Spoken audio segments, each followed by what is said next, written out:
அன்புக்குரிய நேயர்களுக்கு அஸ்ஸலாமு அலைக்கும் வரஹ்மத்துல்லாஹி வபரகாத்துஹு. ஐயமும் தெளிவும் நிகழ்ச்சி தொடரின் மற்றுமொரு அமர்வில் இணைந்திருக்கின்றோம். இன்றும் உஸ்தாத் அகார் முஹமது அவர்கள் நம்மோடு இணைந்திருக்கின்றார்.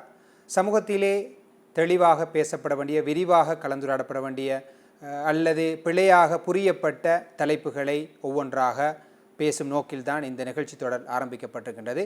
அவ்வாறான தலைப்புகளை கடந்த அமர்வுகளில் நீங்களும் கலந்துரையாடினோம். இன்றும் கூட அவ்வாறான ஒரு தலைப்பை கலந்துரையாட இருக்கின்றோம். அதுதான் சகோதரத்துவம், பிரதர்ஹுட். இந்த சகோதரத்துவம் பற்றிய பார்வையில் கூட நமது சமூகத்திலே பிழையான அல்லது மேலோட்டமான அறிவிருப்பதாகவே காண்கின்றோம். இது எனது சகோதரர் என்றால் முஸ்லிம் சகோதரர், எனது நண்பர் என்றால் அது முஸ்லிம் நண்பர், அவரைத்தான் அஹி என்னுடைய சகோதரன் என்று சொல்லலாம் என்ற பார்வைதான் பொதுவாக இருக்கிறது. எனவே தான் இவ்வாறான ஒரு தலைப்பும் பேசப்பட வேண்டும் என்று நாங்கள் கருதினோம். உஸ்தாத் அவர்களே, அஸ்ஸலாமு அலைக்கும் வரஹ்மத்துல்லாஹி வபரகாத்துஹு. வலைக்கும் அஸ்ஸலாம் வரஹ்மத்துல்லாஹி வபரகாத்துஹு. இந்த சகோதரத்துவம், பிரதர்ஹுட், இந்த தலைப்பும் இவ்வாறு சமூகத்திலே பேசப்பட வேண்டிய தலைப்பு என்று நீங்கள் கருதுகின்றீர்களா? நிச்சயமாக நீங்கள் சுட்டிக்காட்டியது போல தவறாக புரியப்பட்ட இஸ்லாமிய எண்ணக்கருக்களிலே, இஸ்லாமிய கோட்பாடுகளிலே ஒன்று சகோதரத்துவம் என்ற இந்த கோட்பாடு. இஸ்லாத்தை பொதுவாகவே சகோதரத்துவத்தை வலியுறுத்தும் மார்க்கம் என்று சொல்வார்கள். அவ்வாறு சொல்கின்ற போது முஸ்லிம் சமூகத்துக்குள்ளும் முஸ்லிம் சமூகத்துக்கு வெளியேயும் இருக்கிற பார்வை அல்லது மனப்பது என்னவென்றால், முஸ்லிம்கள் எல்லோரும் சகோதரர்கள், அவர்களுக்கு மத்தியிலே மிகவும் வாஞ்சியோடு இறுக்கமாக நெருக்கமாக இருப்பார்கள். எந்த அளவுக்கு என்றால், அவர்கள் சொந்த சகோதரர்களை விட இரத்த உறவினால் பிறக்கும் அந்த சகோதரத்துவ பிணைப்பை விட இந்த முஸ்லிம்களுக்கு இடையிலான சகோதரத்துவ இணைப்பும் பிணைப்பும் மிகவும் இறுக்கமானதாக இருக்கும். எனவே இஸ்லாம் சகோதரத்துவத்தின் மார்க்கம். அந்த சகோதரத்துவத்தை பார்க்க வேண்டும் என்றால் முஸ்லிம்கள் சாப்பிடும்போது பார்க்கலாம், ஒன்றாக இணைந்து சேர்ந்து அவர்கள் மிகவும் அந்யோன்யமாக இருந்து ஐக்கியமாக இருந்து சாப்பிடுவார்கள். தொழுகையில் பார்க்கலாம் அவருடைய சகோதரத்துவத்தை. அணியணியாக நின்று தோளோடு தோள் நின்று சேர்ந்திருந்து இணைந்து தொழுவார்கள். ஹஜ்ஜிலே சிறப்பாக, வெகு சிறப்பாக பார்க்கலாம் இஸ்லாமிய சகோதரத்துவத்தை. என்று இஸ்லாம் வலியுறுத்தும் சகோதரத்துவம் என்பது முழுக்க முழுக்க முஸ்லிம்களுக்கு இடையிலான சகோதரத்துவம் என்ற பார்வைதான் எல்லா மட்டங்களிலும் இருந்து வருகிறது. இந்த பார்வை பிழையானதல்ல. இஸ்லாம் ஆரம்பமாக வலியுறுத்துகிற இரு முக்கியமான சகோதரத்துடைய வகைகள் இருக்கின்றன. ஒன்று இரத்த உறவினால் பிறக்கின்ற சகோதரத்துவம். தன்னுடைய உடன் பிறந்த சகோதரன், உடன் பிறந்த சகோதரி என்ற வகையிலே இரத்த உறவின் காரணமாக பிறக்கின்ற சகோதரத்துவம் மிக முக்கியமான சகோதரத்துவம். அந்த சகோதரத்துக்குரிய கடமைகள் உண்டு, உரிமைகளும் காணப்படுகின்றன. எப்படி தனது இரத்த உறவை கொண்ட சகோதர சகோதரிகளை ஒருவர் நடத்த வேண்டும், அவர்களுக்குள்ள உரிமைகளை வழங்க வேண்டும், அவர்களுக்குள்ள கடமைகளை நிறைவேற்ற வேண்டும் என்ற விஷயம் மார்க்கத்திலே மிக விரிவாக விளக்கமாக பேசப்பட்டிருக்கிறது. அதே போல் இரண்டாவது வகை சகோதரத்துவம் தான் இந்த கொள்கை வழி சகோதரத்துவம். தான் ஏற்றுக்கொண்ட இந்த கொள்கையின் காரணமாக, தீனின் காரணமாக பிறந்த சகோதரத்துவம், ஈமானிய சகோதரத்துவம். அதனை தான் இஸ்லாமிய சகோதரத்துவம் சொல்லுவாங்க. அல்-உஹுவல் இஸ்லாமியா. இதுவும் மிகவும் தெளிவானது, முக்கியமானது, வலியுறுத்தப்பட வேண்டியது. இன்னமல் முஃமினூன இஹ்வா, நிச்சயமாகவே முஃமின்கள் அனைவரும் சகோதரர்கள் என்று குர்ஆன் சொல்கிறது. அல் முஸ்லிமு அஹுல் முஸ்லிம், ஒரு முஸ்லிம் அடுத்த முஸ்லிமுக்கு சகோதரர் என்று குர்ஆன் சொல்கிறது. இதிலும் ரெண்டு கருத்துக்கு இடமில்லை. அது மிகவும் பலமானது. எந்த அளவுக்கு என்றால், அறிஞர்கள் சொல்வார்கள், இரத்த உறவினால் பிறந்த சகோதரத்துவத்தை விட இந்த ஈமானை அடிப்படையாக கொண்டு, இஸ்லாத்தை அடிப்படையாக கொண்டு, தீனை அடிப்படையாக கொண்டு பிறக்கின்ற சகோதரத்துவம் பலமானது. அதனை சொல்வார்கள் குவத்துல் உஹுவா என்று. குவத்துல் ஈமான், ஈமானிய பலம் ஒன்று என்றால் அடுத்த மிக முக்கியமான பலம் இந்த குவத்துல் உஹுவா, சகோதரத்துவ பலம். இங்கு குவத்துல் உஹுவா என்று சொல்வது குவத்து அல் உஹுவத்துல் இஸ்லாமியா, இந்த இஸ்லாமிய சகோதரத்துவம் தான். அது மிகப்பெரிய பலம். அது முஸ்லிம்களுக்கு மத்தியிலான அந்த ஐக்கியம், அந்த ஒற்றுமை, அந்த பிணைப்பு, சகோதரத்தின் அடியாக பிறக்கின்ற அந்த இறுக்கமான தொடர்பு. இது மிகவும் வலியுறுத்தப்படக்கூடிய ஒரு விஷயம். ஆனால் இஸ்லாம் சொல்லும் சகோதரத்துவம் இந்த இரண்டோடு மாத்திரம் சுருங்கியது அல்ல. இதனை கடந்து, இதனை விஞ்சிய மற்றும் இருவகை சகோதரத்துவம் இருக்கிறது. இரண்டு வகையான அல்லது சகோதரத்துவத்தின் மற்றும் இரண்டு வகைகள் காணப்படுகின்றன. அந்த இரண்டு வகை பற்றிய புரிதல் தான் சமூகத்திலே இல்லாமல் இருக்கிறது, குறைவாக இருக்கிறது. அந்த புரிதலிலே குழப்பம் இருக்கிறது, மயக்கம் இருக்கிறது, ஐயமும் சந்தேகமும் இருக்கிறது. எனவே அந்த வகையிலே அந்த இரண்டு விஷயங்களையும் சற்று விரிவாக கலந்துரையாட வேண்டும் என்பதுதான் இன்றைய ஐயமும் தெளிவும் சார்ந்த இந்த நிகழ்ச்சியிலே பிரதானமான இடத்தை பெறும். அதுதான் பிரதானமான நோக்கம். அந்த அடிப்படையிலே மூன்றாவது சகோதரத்தின் வகையாக கருதப்படுவது ஒரு நாட்டில் வாழ்கிற அல்லது ஒரு சமூகத்தில் வாழ்கிற அல்லது ஒரு இனத்தை சார்ந்த ஒரு மொழியை பேசுகின்ற அனைவரும் சகோதரர்கள். மதத்தால் வேறுபட்டவர்களாக இருக்கலாம், கொள்கையால் மாறுபட்டவர்களாக இருக்கலாம், ஆனால் அவர்கள் ஒரு குறிப்பிட்ட எல்லைக்குள் வாழ்கின்றார்கள். உதாரணமாக இலங்கையர் தேசத்தால் அவர்கள் ஒரு நாட்டில் வாழ்கிறார்கள், அல்லது தமிழர்கள் தமிழ் பேசுபவர்கள் மொழியால் அவர்களுக்கு மத்தியில் ஒற்றுமை இருக்கிறது, அல்லது சிங்களவர்கள் இனத்தால் இருக்கின்ற ஒற்றுமை. அப்படி என்றால் இலங்கையை பொறுத்த மட்டில், இலங்கை போன்ற நாட்டில் தமிழ் பேசுகின்ற இந்துக்களை பார்த்து எனது சகோதரன் என்று சொல்ல வேண்டும், சொல்லலாம். தூய்மையா சொல்லலாம் அல்ல சொல்ல வேண்டும். இந்த நாட்டு மக்கள் என்ற வகையில், ஒரு தேசத்தை சேர்ந்த என்ற வகையில் இந்த நாட்டு சிங்கள மக்கள் நமது சகோதரர்கள் என்பது மார்க்கம் வலியுறுத்துகிற விஷயம். இது சில போது மேலோட்டமாக சொல்லப்படுகிற போது ஒரு அரசியல் ஒரு சுலோகமாக கூட வாசகமாக கூட பார்க்கப்படலாம். குர்ஆன் இதனை அழுத்தம் திருத்தமாக சொல்கிறது. ஒவ்வொரு நபியும் ஒவ்வொரு இறை தூதரும் ஒவ்வொரு சமூகத்துக்கு அனுப்பப்பட்டார், ஒரு கௌமுக்கு அனுப்பப்பட்டார். கௌமண்டா ஒரு இனம் அல்லது ஒரு தேசம், ஒரு இடத்துக்கு அனுப்பப்பட்டார். அந்த நபி அல்லாஹ் அந்த சமூகத்துக்கு அனுப்பிய போது என்ன சொல்கிறான்? உதாரணமாக வஇலா ஆதின் அஹாஹும் ஹூதா, அல்லாஹு தஆலா ஆத் சமூகத்தின் மத்தியில் அவர்களுடைய சகோதரர் ஹூதை அனுப்பி வைத்தான். அஹு என்ற சொல், சகோதரரை அனுப்பி வைத்தான். ஆத் சமூகம் ஈமான் கொண்ட சமூகமா இருந்ததா முதல் வரும்போது? இல்லை. அப்படி இருக்க ஏன் அல்லாஹ் ஆத் சமூகத்தவர்களுக்கு மத்தியில் அவருடைய சகோதரர் ஹூதை அனுப்பி வைத்தான்னு சொல்கிறான்? அவர்களில் ஒருவர் அவர் என்றால் அவர் அந்த இனத்தை சேர்ந்தவர், அந்த ஊரை சேர்ந்தவர், அந்த தேசத்தை சேர்ந்தவர், அந்த சமூகத்தை சேர்ந்தவர். எனவே அவருடைய சகோதரர். அது இன ரீதியாக தேச ரீதியாக வந்த சகோதரத்துவம். வஇலா ஸமூத அஹாஹும் சாலிஹா, சமூத் கோத்திரத்துக்கு மத்தியில் சமூகத்துக்கு மத்தியில் அல்லாஹ் அவருடைய சகோதரர் சாலிஹை அனுப்பி வைத்தார். வஇலா மதியன அஹாஹும் ஷுஐபா, அல்லாஹ் மதியன் வாசிகளுக்கு மத்தியில் அவருடைய சகோதரர் ஷுஐபை அனுப்பி வைத்தார். மதியன் வாசிகளும் சமூத் கூட்டத்தவர்களும் ஆத் சமூகத்தவர்களோ இவர்கள் யாரும் அந்த நேரத்தில் ஈமான் கொண்டவர்களாக இருக்கவில்லை. அவர்கள் ஒரு சாரார் ஏற்றுக்கொண்டார்கள், அடுத்தவர்கள் நிராகரித்தார்கள். ஆனால் அவர்கள் அனைவருக்கும் சகோதரராகவே அந்த இறை தூதர்கள் இருந்தார்கள், அறிமுகப்படுத்தப்பட்டார்கள். குர்ஆன் சொல்கிறது, இது கால லஹும் அஹூஹும் நூஹ், நூஹ் அலைஹிஸ்ஸலாத்துடைய முழு சமூகமும் நூஹ் அலைஹிஸ்ஸலாத்தை நிராகரித்தது. விரல் விட்டெனக்கூடியவர்கள் தான் ஏற்றுக்கொண்டார்கள், விரல் விட்டெனக்கூடியவர்கள் தான் ஏற்றுக்கொண்டார்கள். 900 வருடங்கள் தௌவா செஞ்சும். ஆனால் அல்லாஹ் எப்படி சொல்கிறான்? அவர்களுடைய சகோதரர் நூஹ் அவர்களை பார்த்து அலா தத்தகூன், நீங்கள் அல்லாஹ்வை அஞ்சி பயந்து நடந்து கொள்ள வேண்டாமான்னு கேட்டாகும். இலா அதே போல குர்ஆன் சொல்கிறது, இது கால லஹும் அஹூஹும் ஹூத் அலா தத்தகூன், இது கால லஹும் அஹூஹும் சாலிஹ் அலா தத்தகூன், இது கால லஹும் அஹூஹும் லூத் அலா தத்தகூன். இந்த எல்லா இடங்களிலும் அஹூ என்ற சொல் பயன்படுத்தப்படுகிறது. அல் முஸ்லிம் அஹுல் முஸ்லிம் என்று நபி அவர்கள் சொன்னது போன்று அஹூ என்ற சொல் தெளிவாக குர்ஆனில் பல பாணிகளில் குறிப்பிடப்பட்டிருப்பதை பார்க்கிறோம். இது நமக்கு சொல்கிற செய்தி என்ன? ஒரு மொழியால், இனத்தால், பிரதேசத்தால் இணைந்திருக்கின்ற எல்லோரும் சகோதரர்கள் தான் என்ற பார்வையை தான் இந்த குர்ஆன் மதத்தால் வேறுபட்டாலும் கொள்கையால் வேறுபட்டாலும் இந்த அல் உஹுவல் கௌமியா, அல் உஹுவல் வதனியா என்று இந்த காலத்து பாசையில் சொல்லலாம். ஒரு தேசம் சார்ந்த சகோதரத்துவம், ஒரு சமூகம் சார்ந்த சகோதரத்துவம் என்று இதனை சொல்லலாம்.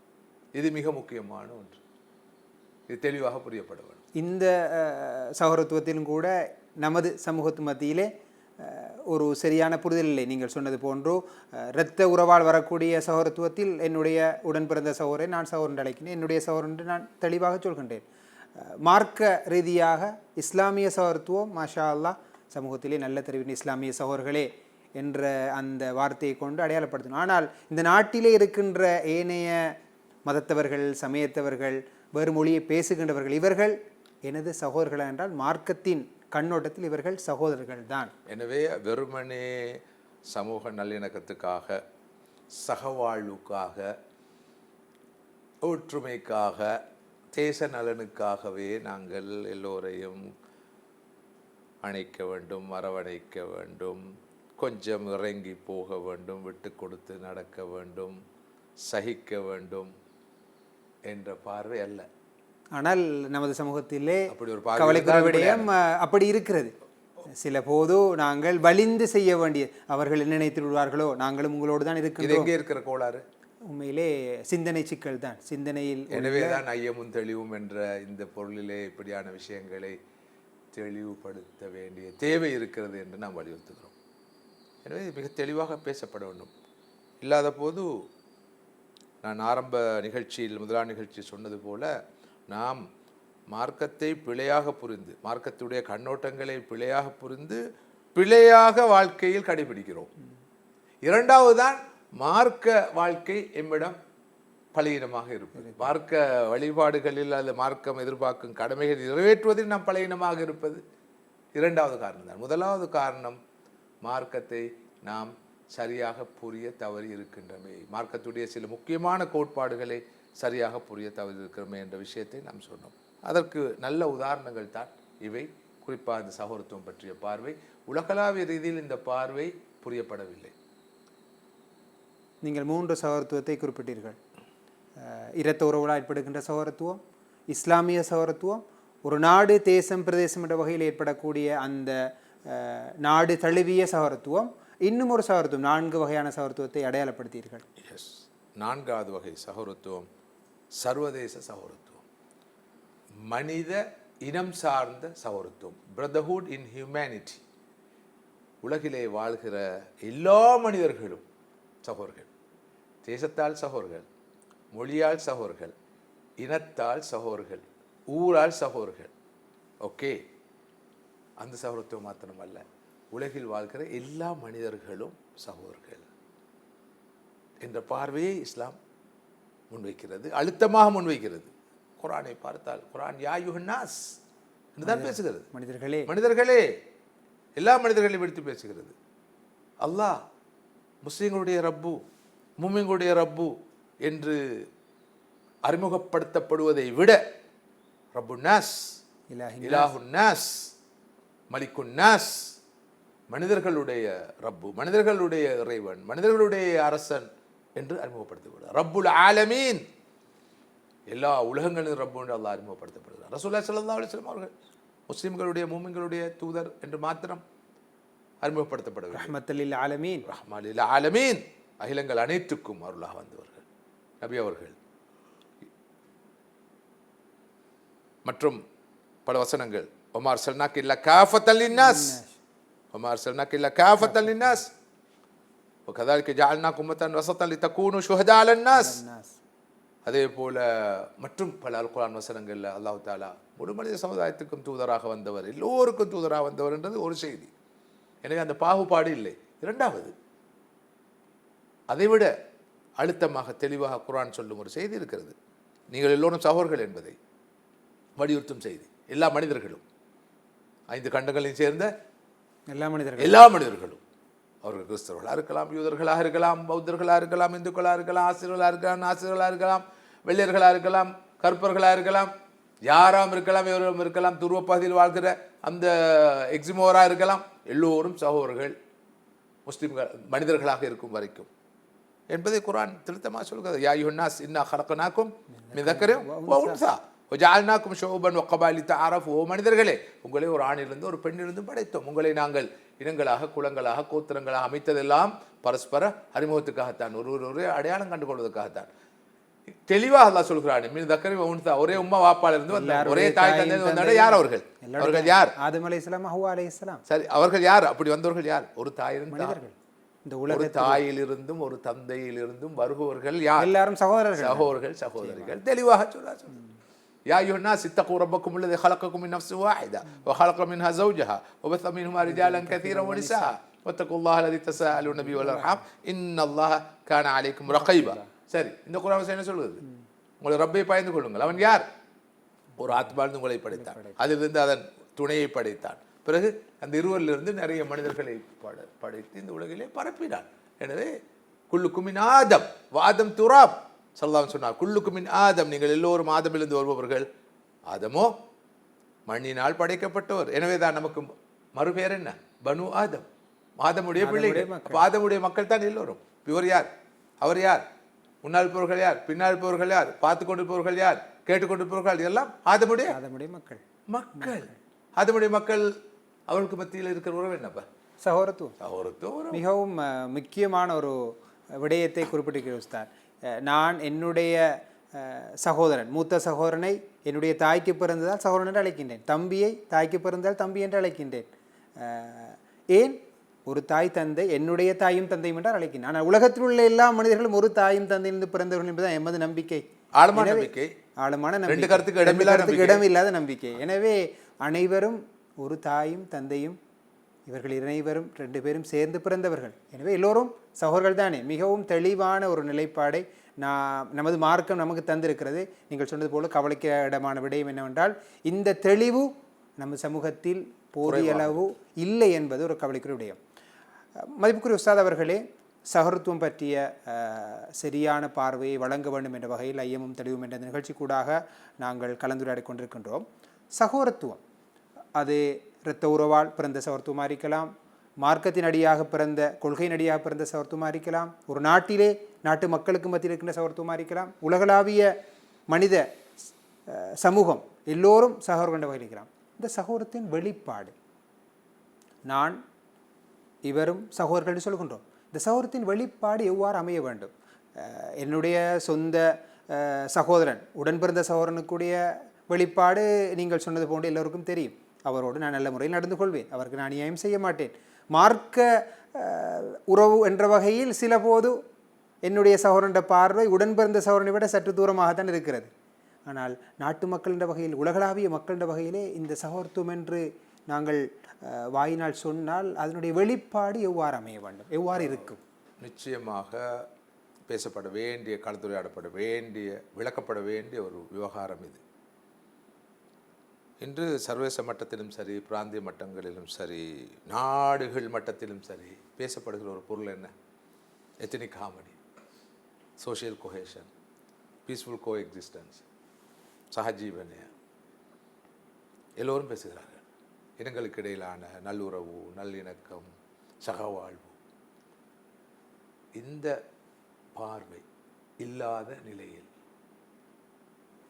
இவர் எனது உடன் பிறந்த சகோதரர், இவர் எனது கொள்கை வழி சகோதரர், இவர் எனது தேசம் என்ற வகையில், இனம் என்ற வகையில், அல்லது மொழியை பேசுவோர் என்ற வகையில் என்னுடைய சகோதரர், இவர் மனித இனத்தை சேர்ந்த என்ற வகையில் என்னுடைய சகோதரர் என்ற இந்த பார்வை தூய்மையாக இல்லாத நிலையில் நாம் சொல்லுகின்ற இந்த ஒற்றுமை, ஐக்கியம், சகவாழ்வு, சமூக நல்லிணக்கம் என்பது வெறும் சுலோகங்களாக இருக்கும். என்ற சிந்தனையில் தெளிவு பிறக்க வேண்டும். இவர் என்னுடைய சகோதரன் என்ற அந்த சிந்தனை. உதாரணமாக உடன் பிறந்த சகோதரரை நீங்கள் எப்படி நடத்த வேண்டும் என்று சொல்ல வேண்டிய அவசியம் இல்லை, தெரியும். இதே பார்வைதான் எல்லா மட்டத்து சகோதரர்கள் பற்றியும், சகோதரர்களுடைய அந்த வகைகள் என்று பார்க்கிற போது எல்லா வகையான சகோதரர்கள் மட்டத்திலும் இருக்க வேண்டும். வந்துவிட்டால் நிச்சயமாக சந்தேகம் இல்லாமல் எப்படி என்னுடைய உடன் பிறந்த சகோதரனை முதல் கட்டமாகவும், எனது ஈமானிய அந்த கொள்கை வழி சகோதரனை அடுத்த கட்டமாகவும், சில போது அவருக்கு முன்னுரிமை கொடுத்து இவருக்கு 2ஆம் இடம் கொடுப்பதாக கூட இருக்கலாம். அப்படியும் நடக்கும், இப்படி நடக்கும். வாஸ்தவத்தில் அவர்களுக்குள்ள உரிமைகளை நாம் கொடுக்கிறோமோ, கடமைகளை நிறைவேற்றுகிறோமோ, நிச்சயமாக இவர்களோடும் அப்படி நடந்து கொள்வோம். அவர்களை மதிப்போம், நீதியாக நடத்துவோம், நியாயமாக நீதியாக நடத்துவோம், பொறுப்போம், அவருடைய குற்றங்களை மறப்போம், மன்னிப்போம், அரவணைப்போம், அன்பு காட்டுவோம், உதவி செய்வோம், உபகாரம் செய்வோம், தேவைகளை நிறைவேற்றுவோம்.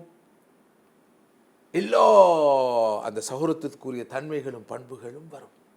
பாகுபடுத்தி பார்க்க மாட்டோம், அந்நியை நான் பார்க்க மாட்டோம், கண்டுகொள்ளாமல் இருக்க மாட்டோம், புறக்கணித்து செல்ல மாட்டோம், பகமை பாராட்ட மாட்டோம், குரோதம் பாராட்ட மாட்டோம், மோசடி செய்ய மாட்டோம், ஏமாற்ற மாட்டோம், அவருக்கு வரும் கஷ்டத்தில் நஷ்டத்தில் இன்பம் காண மாட்டோம், சுகதுக்கங்களில் பங்கு கொள்வோம், அவருடைய தேவைகளை கண்டறிவோம், நிறைவேற்றுவோம். ஒரு சகோதரத்துவம் வேண்டி நிற்கும் எல்லா தன்மைகளும் வரும். ஆனால் இந்த பார்வை இல்லாத நிலையில் அது வலியுறுத்தப்பட்டால் சொல்லப்பட்டால் அது வரும், போலியாக இருக்கும், பொய்யா இருக்கும், தற்காலிகமாக இருக்கும், கொஞ்ச நாளைக்கு இருக்கும், நிலைக்க மாட்டாது. சுருக்கமாக சொன்னால் அது ஆரோக்கியமானதாக இருக்காது, ஹெல்த்தியானது ஆரோக்கியமானதாக இருக்காது. அதனுடைய ஃபவுண்டேஷன் சரியான இது எதையும் கொள்கை ரீதியாக கோட்பாட்டு ரீதியாக நம்ப வேண்டும். குறிப்பாக மார்க்க கண்ணோட்டத்தில் முஸ்லீம்களை பொறுத்தவரை எதுவும் மார்க்க கண்ணோட்டத்தில் நிறுவப்பட வேண்டும். அப்போதுதான் அவர்கள் அதனை ஒரு புனிதமான காரியமாக, அமலாக, இபாதத்தாக, நற்காரியமாக கருதி செய்வார்கள். எனவே இந்த பார்வை சரியாக வெளிச்சம் போட்டு காட்டப்பட வேண்டும். இது பேசு பொருளாக மாற வேண்டும்.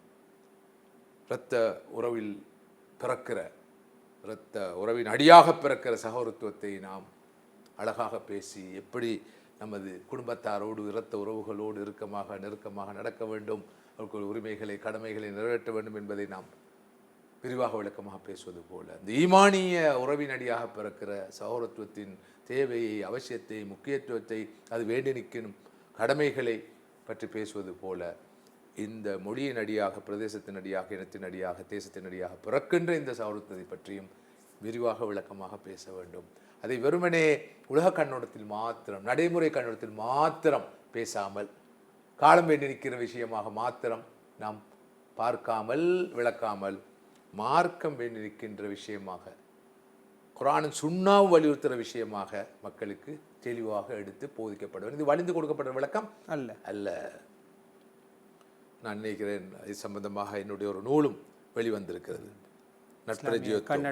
இஸ்லாமிய கண்ணோட்டத்தில் சிறுபான்மை சமூகம் நட்பிரஜுத்துவம் என்ற தலைப்பில் உங்களது ஒரு நூலும் இது தொடர்பாக பேசுகின்றது. நிச்சயமாக உஸ்தாத், நீங்கள் குறிப்பிட்டது போன்றோ சிந்தனை தெளிவு இல்லாத இடத்திலே நிச்சயமாக கோளாறு இருக்கும். அந்த கோளாறை நாங்கள் நிதர்சனமாக காண்கின்றோம்.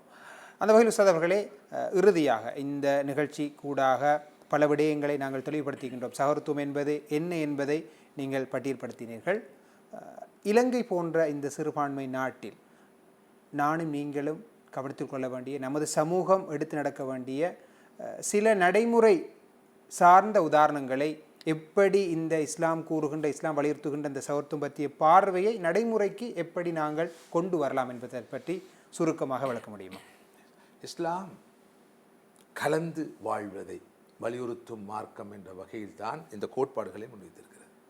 எல்லோரும் இறைவனுடைய அடியார்கள், எல்லோரும் இறைவனுடைய படைப்புகள், அதில் பாகுபாடு வேறுபாடு கிடையாது. எனவே எல்லோரோடும் நீங்கள் இணைந்து வாழ வேண்டும், சேர்ந்து வாழ வேண்டும், ஐக்கியமாக ஒற்றுமையாக வாழ வேண்டும் என்ற கருத்தை இஸ்லாம் மிகவும் வலியுறுத்தி சொல்லும் அல்லவா. அந்த வகையில் இஸ்லாத்தை பொறுத்தவரையிலே கலந்து வாழ்வதை, சேர்ந்து வாழ்வதை அது வலியுறுத்துகிறது. ஆனால் நடைமுறையில் இந்த விவகாரங்கள் பற்றிய சரியான தெளிவு இல்லாத காரணத்தினால், ஒரு வகையான மயக்கமும் குழப்பமும் இருக்கிற காரணத்தினால், ஒரு சாரார் கலந்து வாழாமல் ஒதுங்கி பதுங்கி தூரமாகி விலகி ஈமானிய சகோதரத்துவத்தை மாத்திரம் பேணி, இஸ்லாமிய சகோதரத்துவத்தை மாத்திரம் பேணி வாழ முயற்சிக்கிறார். ஒரு தூரத்துக்கு செல்கின்றார், ஒரு எல்லைக்கு, முனைக்கு, துருவத்துக்கு செல்கிறார். மற்றொரு சாரார் நடைமுறையில் இது சரி வராது, இதனால் விபரீதங்கள் ஏற்படும், பாதிப்புகள் ஏற்படும், பிரச்சனைகள் உருவாகும், எனவே நாம் அடுத்த மக்களோடு கலந்து வாழ வேண்டும் என்ற பேரிலே போய் கலந்து காலப்போக்கில் கரைந்து தன்னிலையை இழக்கிறார்கள். ஒரு பக்கம் ஐசோலேஷன், ஒரு பக்கம் அசிமிலேஷன். இந்த ரெண்டுக்கும் இடையில் உள்ள நிலைமை. இதுக்கு காரணம் ரெண்டு சாராருக்கும் மார்க்கம் சொல்லும் இந்த சகோதரத்துவம் பற்றிய சரியான முழுமையான மொத்தமான பார்வை இல்லை. இதுதான் இலங்கை போன்ற நாட்டிலே இருக்கிற தெளிவாக நாம் காணும் பிரச்சனை. ஒரு சாரார் ஒதுங்கி வாழ, தூரமாகி வாழ, இன்னொரு சாரார் கலந்து வாழ்கின்ற பேரில் கரைந்து போகிறார்கள். நான் கரைந்து போகின்ற எதை சொல்ல வருகிறேன் என்றால், அவர்கள் நமது மார்க்கம் விதித்திருக்கிற வரம்புகளையும் மீறி, வரையறைகளையும் மீறி, ஈமானிய சகோதரத்துவம் வேண்டியிருக்கின்ற அடிப்படைகளை மீறி செல்கிறார். என்றால் நாம் ஹெஃபதுத்தீன், தீனை பாதுகாப்பதற்கு முதல் தரம் முன்னுரிமை கொடுப்போம். தீனுடைய விஷயத்தில் அடிப்படையான விஷயங்களில் நாம் பேரம் பேச விரும்புவதில்லை, அங்கு விட்டு கொடுப்பு இல்லை. ஆனால் அன்றாட வாழ்க்கையில் மனிதர்கள் என்ற வகையில் மனிதாபிமான கண்ணோட்டத்தில் நாம் உண்மையிலேயே மிக உயர்ந்த நிலையில் தான் கண்டிப்பாக இருப்போம். இது இஸ்லாத்துடைய தெளிவான பார்வை. எங்கு அடிப்படையான நம்பிக்கை என்று வருகிறதோ, அடிப்படையான கொள்கை கோட்பாடுவர், அங்கு மிக தெளிவாகவே நாம் ஒதுங்கி இருப்போம். அது எல்லாராலும் புரியப்பட வேண்டிய ஒன்று, எல்லா சாராலும் புரியப்பட வேண்டிய ஒன்று. அது உணர்த்தப்பட வேண்டும், விளக்கப்பட வேண்டும். போலியாக அங்கு நடிக்க வேண்டிய எந்த தேவையும் அவர்களுக்கு தெரியும் இவர்கள் எந்த விடயத்தில் நம்மோடு ஒத்து வருகின்றார்கள், எந்த விடயத்தில் அவர்கள் ஒத்து வர மாட்டார்கள் என்பதை. எனவே தான் நாங்கள் அடிக்கடி சொல்லுவோம், உடன்படும் விடயங்களில் பரஸ்பரம் ஒத்துழைப்போம், முரண்படும் விடயங்கள் விட்டு கொடுத்து நடந்து கொள்வோம். இதுதான் நடைமுறை சாத்தியமான நல்லுறவு பேணுவதற்கான வழி, ஒற்றுமைக்கான வழி, ஐக்கியத்துக்கான வழி. இதை நாங்கள் இப்படியும் சொல்வோம், யூனிட்டி இன் டைவர்சிட்டி. அதாவது முரண்பாட்டில் உடன்பாடு, வேற்றுமையில் ஒற்றுமை, விவிதத்வயத்துள்ள எக்கமுத்துக்கம என்று சொல்லுவோம். விவிதத்வ அதை ஏற்றுக்கொள்ள வேண்டும், டைவர்சிட்டியை ஏற்றுக்கொள்ள வேண்டும். ஆனால் அதற்குள் நாம் ஒற்றுமையாக சேர்ந்து இணங்கி பணியாற்றுவதற்கு நிறைய ஏரியாஸ் இருக்கின்றன. இதைத்தான் நமது மார்க்கம் அழகாக சொல்கிறது. எங்கு நாம் கண்டிப்பாக இருப்போம், எங்கு விட்டு கொடுப்போம், எங்கு இணைந்து வேலை செய்வோம், எங்கு நாம் விலகி செல்வோம். இவை சரியாக புரியப்பட்டால் எல்லா மட்டங்களிலும், நம் மட்டத்தில் மட்டுமல்ல, அடுத்த மட்டங்களிலும், பிற சமூக மட்டங்களிலும் புரியப்பட்டால் சுமூகமான நிலைதான் கண்டிப்பாக கட்டாயமாக இருக்கும். எனவே அடிப்படையாக தேவைப்படுவது இந்த சிந்தனை, தெளிவு, விளக்கம். நிச்சயமாக உஸ்தாத் அவர்களே, சகோதரத்துவம் என்ற இந்த கோட்பாடு நமது சமூகத்திலே சில போது பிழையாக புரியப்பட்டிருக்கின்றது, பல போது முழுமையாக அது புரியப்படவில்லை, மேலோட்டமாகத்தான் புரியப்பட்டிருக்கின்றது. எனவே சகோதரத்துவம் என்பது இஸ்லாமிய பார்வையில், இஸ்லாமிய நோக்கில் அது மிகவுமே விரிந்தது. அது இரத்த உறவை மாத்திரம் குறிக்காது, இஸ்லாத்தை ஏற்றுக்கொண்ட மூமின்களோடு மட்டும் சுருங்கியதாக அமையாது. மாற்றமாக அல் குர்ஆன் சுன்னாவின் பார்வையில் அந்த சகோதரத்துவம் என்பது மனிதர்கள் எல்லோரையும் குறிக்கின்றது. ஒரு நாடு, தேசம் என்ற வகையில் அங்கிருக்கின்ற எல்லோரையும் அது சுட்டி நிற்கின்றது. முழு உலகத்தில் வாழுகின்ற மனிதர்கள் ஆதம் ஹவ்வா என்ற 2 நபர்களூடாக இந்த உலகத்துக்கு வந்தவர்கள் என்ற வகையில் அனைவரும் சகோதரர்கள், அவர்களுக்கு யாரும் அநியாயம் செய்யக்கூடியது. அதே நேரம் மார்க்க வரம்புகளை பேணிய வகையில் இலங்கை போன்ற நமது நாட்டில் அந்த வரம்புகளை பேணிய வகையில் வாழ வேண்டும் என்ற விடயத்தை மிக அழகாகவும் சுருக்கமாகவும் சரிவாகவும் தெளிவுபடுத்தினீர்கள். அந்த வகையில் இந்த ஐயமும் தெளிவும் நிகழ்ச்சி தொடரூடாக இன்று இந்த அமர்வூடாக மிக முக்கியமான ஒரு விடயத்தை நாங்கள் கலந்துரையாடினோம். மற்றும் ஒரு ஐயமும் தெளிவும் நிகழ்ச்சிக்கூடாக உங்களை சந்திப்போம் என்று கூறி விடைபெறுகின்றோம். வஸ்ஸலாமு அலைக்கும் வரஹ்மத்துல்லாஹி வபரகாத்துஹு.